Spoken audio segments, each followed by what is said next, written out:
Assalamualaikum warahmatullahi wabarakatuh. Apa kabar anak-anakku kelas 5? Ustazah harap kalian semua senantiasa dalam keadaan sehat walafiat. Amin amin ya rabbal alamin. Meskipun di tengah-tengah kondisi pandemi, Ustazah minta kalian tetap semangat untuk belajar dari rumah ya anak-anak, supaya tidak tertinggal pelajaran. Nah, bersama Ustazah, kali ini kita masih di pembelajaran tematik. Kita masuk tema Sabtu subtema 3, lingkungan dan manfaatnya.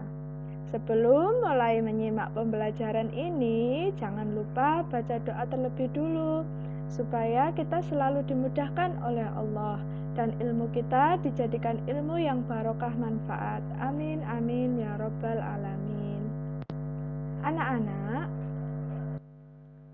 di pembelajaran kita yang pertama, kita akan belajar tentang pengaruh posisi duduk terhadap tulang. Kira-kira ada nggak ya pengaruhnya? Posisi duduk yang salah akan menyebabkan nyeri pada tulang belakang dan juga dapat membuat tulang mengalami gangguan. Lalu, bagaimana posisi duduk yang benar? Perhatikan ya anak-anak, posisi duduk yang benar yang pertama, posisi dan sikap duduk yang ergonomis, yaitu posisi duduk yang nyaman. Yang kedua, posisi kepala berada segaris dengan tubuh dan menghadap ke depan. Jadi, segaris dengan tubuh artinya lurus dan menghadap ke depan, tidak boleh membengkok. Bahu rileks dan berada pada kedua sisi tubuh. Punggung harus ditopang penuh dengan penopang pada saat tegak atau sedikit bersandar pada kursi. Yang terakhir, posisi paha dan panggul ditopang oleh dudukan kursi dan sejajar dengan lantai. Jadi anak-anakku, ketika kalian membaca buku atau belajar duduk di kursi, posisi duduk yang benar adalah seperti yang telah Ustazah jelaskan pada slide tersebut. Nah, posisi duduk yang nyaman, yang benar ini juga tidak boleh terlalu lama anak-anak. Kenapa? Karena otot kita, tulang kita juga butuh peregangan. Sekali-kali beranjaklah mengubah posisi jika diperlukan, agar otot-otot kita itu menjadi lemas dan tidak kaku. Dan jangan lupa, minumlah air yang cukup. Kenapa? Untuk memenuhi kebutuhan cairan tubuh, dapat menjaga kesehatan tulang kita. Nah, berapa banyak air yang kita butuhkan? Paling tidak kita itu harus meminum minimal 6 gelas air dalam sehari. Supaya apa? Kelembapan otot dan tulang kita tetap terjaga. Nah, dan ada yang tidak kalah penting lagi anak-anak. Meja dan kursi juga harus tepat pemilihannya, supaya kita terhindar dari rasa pegal setelah duduk dan rasa nyeri di punggung. Jadi terkadang kalau kita duduk terlalu lama itu punggung kita terasa sangat pegal. Mungkin itu ada kesalahan posisi kita saat duduk.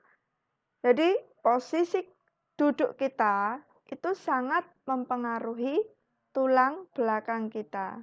Jadi perlu kalian ingat kalau duduk sebaik. Nah, selanjutnya anak-anakku, kita akan kembali belajar mencari ide pokok bacaan. Sekedar mengingatkan, seperti materi-materi dulu yang pertama kali awal kita masuk di subtema 1, kita sudah belajar tentang ide pokok. Apa toh ide pokok itu? Ide pokok adalah masalah utama yang dibahas dalam satu paragraf atau ide yang mendasari sebuah paragraf.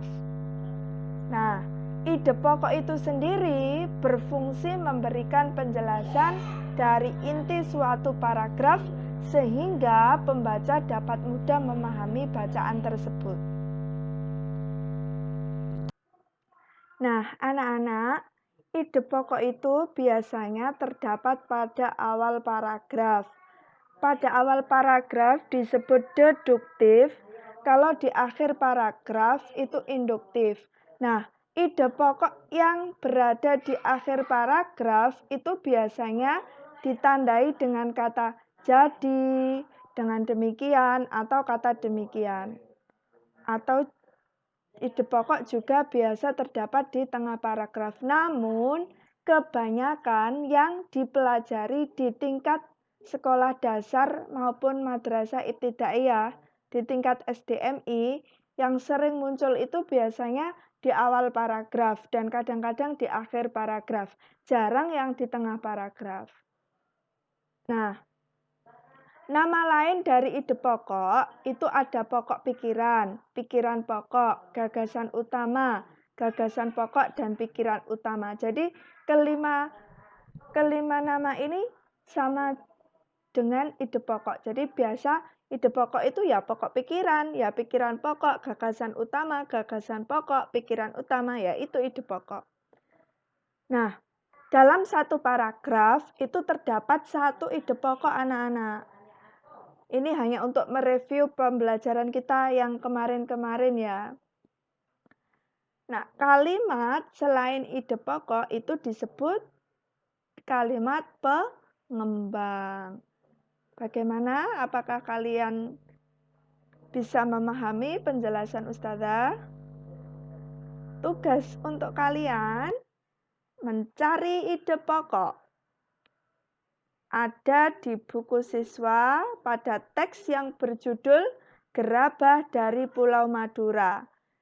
Di dalam bacaan tersebut terdapat 11 paragraf anak-anak. Jadi kalian cari ide pokok dari 11 paragraf tersebut. Semangat ya anak-anak.